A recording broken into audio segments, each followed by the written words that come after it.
Hello everyone, my name is Bhuvanesh Sharma and welcome to my channel. आज का हमारा topic है रिज़र्व बैंक ऑफ इंडिया। तो विदाउट एनी डिले हम स्टार्ट करते हैं। आरबीआई, ये नाम कहीं ना कहीं किसी ने कहीं पे भी सुना होगा। इसका फुल फॉर्म है Reserve Bank of India. Reserve Bank of India का काम क्या है, ये क्या करती है, क्यों इस सारे बैंक्स इसके अधीन हैं एक तरह से, तो मैं आपको ये बताऊंगा आज सारा कुछ। तो सबसे पहले एक, जब वॉर चल रही थी सेकेंड वर्ल्ड वॉर चल रही थी, उसके बाद उन्होंने 1934 में हिल्टन यंग कमेटी एस्टेब्लिश की। उन्होंने हिल्टन यंग कमेटी एस्टेब्लिश की, और जिससे इनका काम था कि मनी को रेगुलेट किया जाए, पैसे को संभाला जाए, कैसे किया जाए, इंडिया के करेंसीज को कैसे, इंडिया की करेंसी कैसे नई बनाई जाए। तो इनकी सहमति से तो ये एक आरबीआई बना। तो ये बना 1934 में। 1934 में आरबीआई बन गया।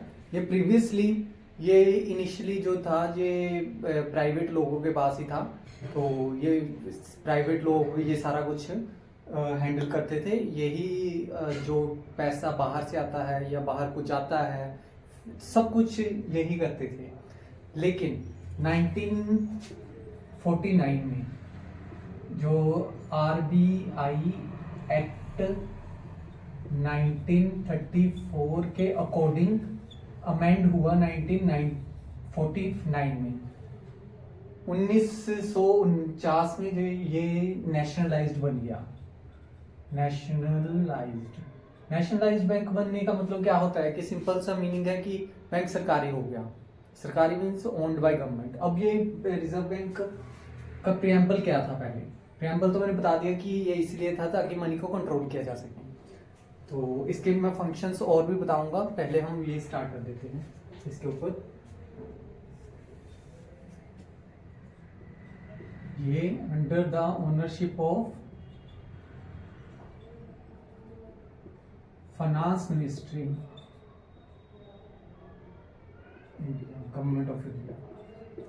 ये RBI finance ministry government of India के अंडर आता है। तो इसके अकॉर्डिंग ही सारा काम करते हैं वो बैंक वाले, इनके अंडर आता है, तो इसके अकॉर्डिंग ही सारा काम किया जाता है।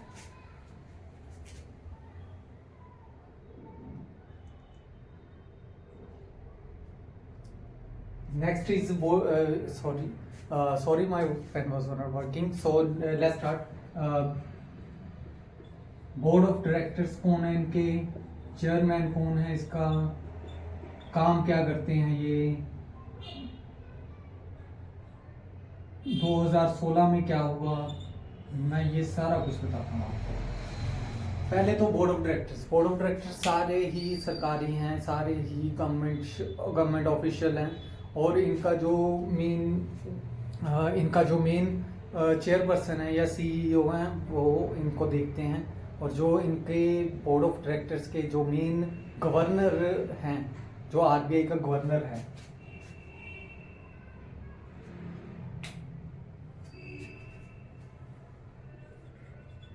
गवर्नर ऑफ आरबीआई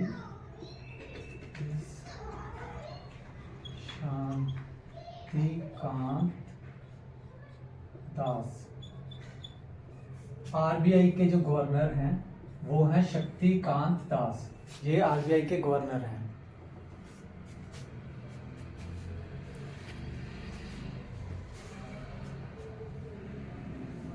सेकंड,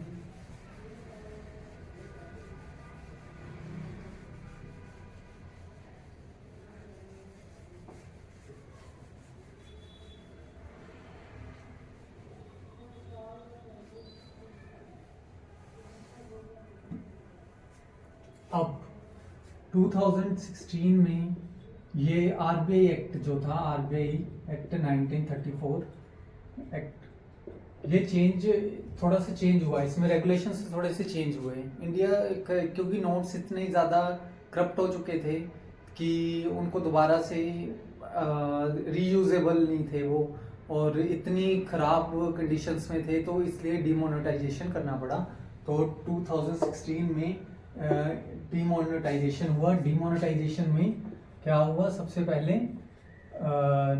जो 500 और 1000 के नोट थे वो बंद हो गए, बिल्कुल बंद हो गए, ताकि बिल्कुल भी इनका प्रचलन ना रहे। लेकिन 500 के नीचे नीचे वाले थे, जो 100 वाले, 10 वाले, 50 वाले, ये चलते रहे। लेकिन इन्होंने 500 और 1000 के जो पुराने नोट थे वो बंद कर दिए, और कुछ टाइम के बाद 2000 और 500 के नए नोट्स आ गए थे। लेकिन आफ्टर सम टाइम, मतलब 1, 2, 3 साल, 5 साल के बाद, तो 2000 के नोट भी प्रचलन में बहुत ज़्यादा कम थे, तो इसलिए वो भी बंद कर दिए गए, वो भी बैक कर दिए गए। अब सिर्फ सबसे बड़ा नोट जो बैंकिंग इंडस्ट्री में है, जो आरबीआई इशू करता है, that is 500 rupee note. And अब देखते हैं कि आरबीआई कहाँ पे, ये आरबीआई है कहाँ पे, ये है मुंबई में, मुंबई महाराष्ट्र, मुंबई महाराष्ट्र। और ये इसकी कितने ब्रांचेस हैं, इसकी मेनली 31 ब्रांचेस हैं, 31 ब्रांचेस हैं इसकी, जो मेजर सिटीज में हैं, जिसे कहते हैं मेट्रो सिटीज बोल दीजिए, मेजर सिटीज में हैं, like Nagpur, Chandigarh, Ahmedabad, etcetera etcetera. मतलब टोटल 31 ब्रांचें हैं आरबीआई की, जो पूरे ऑल ओवर इंडिया में हैं। सबसे ज़्यादा मशहूर जो मैंने आपको बता दिया एग्जांपल्स के लिए, नागपुर है, चंडीगढ़ है, अहमदाबाद है, और इतनी 131 ब्रांचेस हैं।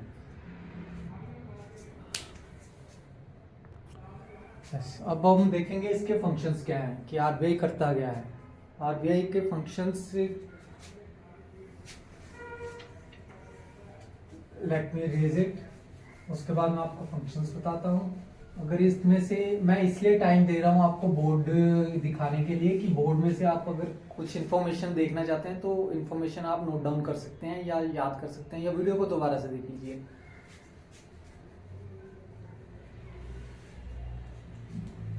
Now it's their functions.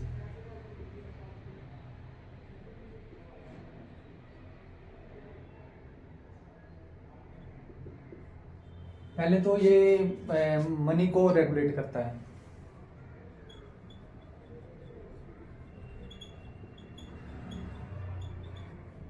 Regulate का जिसको मतलब समझ नहीं आया तो मैं समझा देता हूँ सिंपल सा। हमारे घर में एक फ़ैन लगा हुआ है, फ़ैन के साथ रेगुलेटर लगा होता है। हमें जितनी हवा चाहिए होती है तो हम उसके अकॉर्डिंग उसको कम ज़्यादा कर लेते हैं। तो इसी तरह से ये मनी को रेगुलेट करते हैं कि मार्केट में पैसा कितना कम ज़्यादा चाहिए, तो उसका ये रिकॉर्ड करना ये आरबीआई का काम ही है। And secondly issuing notes, issuing money. 10 रुपये से लेके 500 रुपये तक ये आरबीआई इशू करता है। ये आरबीआई का काम है बैंक नोट इशू करने। किसी भी तरह के नोट हो वो सारे बैंक के ऊपर इशू होते हैं, वो आरबीआई ही इशू करता है सबको।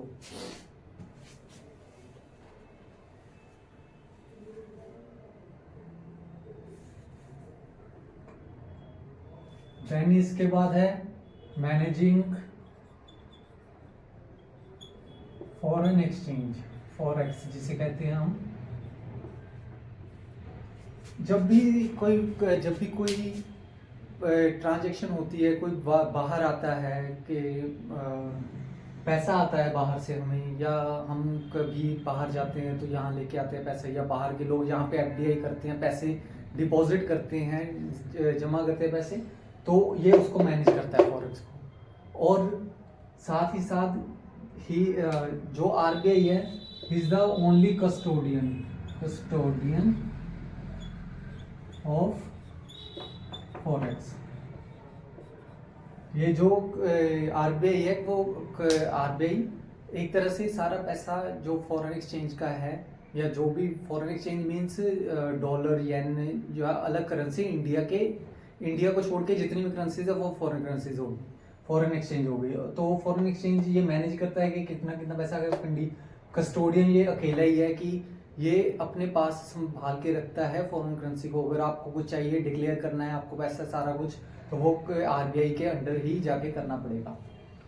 And the next function of RBI is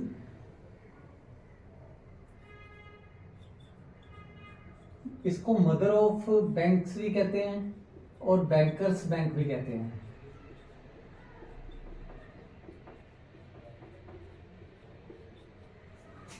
mother of bank और बैंकर्स बैंक का मतलब ये है कि ये बैंकों का बैंक है और ये मदर ऑफ बैंक मतलब कि सबसे हाई ब्रांच हाई में है, ये सबसे ज़्यादा ऊपर है। जो भी मॉनेटरी पॉलिसीज वगैरह बनती है दूसरे बैंक इसको फॉलो करते हैं, वो सारे यहाँ से फॉलो करते हैं। तो ये बैंकर्स बैंक इसलिए है कि ये जब भी किसी बैंक को पैसा चाहिए होता है तो वो बैंक से ही पैसा लेता है, जिसे कहते हैं रेपो रेट। तो जो इसको जब बैंक जब बैंक के पास इतना पैसा आ जाता है, जब बैंक के पास आता है तो बैंक जब पैसे अपने पास रखता है तो बैंक दूसरे बैंक को इंटरेस्ट देता है, जिसे कहते हैं रिवर्स रेपो रेट।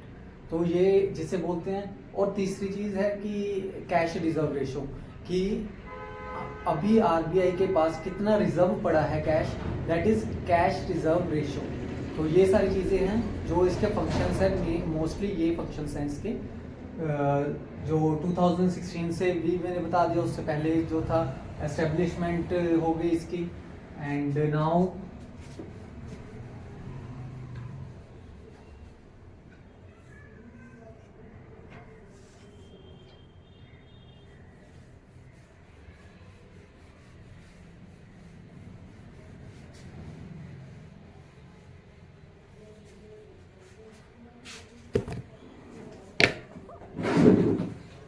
एवरीवन, अगर कुछ रह गया है आरबीआई में आपको समझ नहीं आया है तो आप मुझे नीचे कमेंट सेक्शन में बता सकते हैं कि आपको क्या नहीं समझ आया। तो मैंने आपको एक तरह से सारा आरबीआई का एक नटशेल बता दिया है कि आरबीआई किस लिए काम करती है, कैसे काम करती है।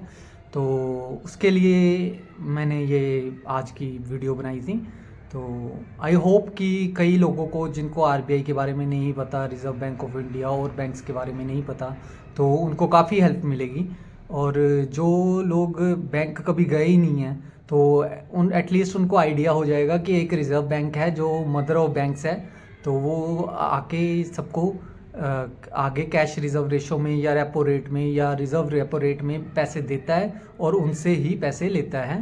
तो वो एक इंटरेस्ट रेट बना होता है बैंकर्स और मदर ऑफ बैंक के बीच में। मदर ऑफ बैंक कौन? आरबीआई। आरबीआई कौन? जो जिसकी 31 ब्रांचें हैं।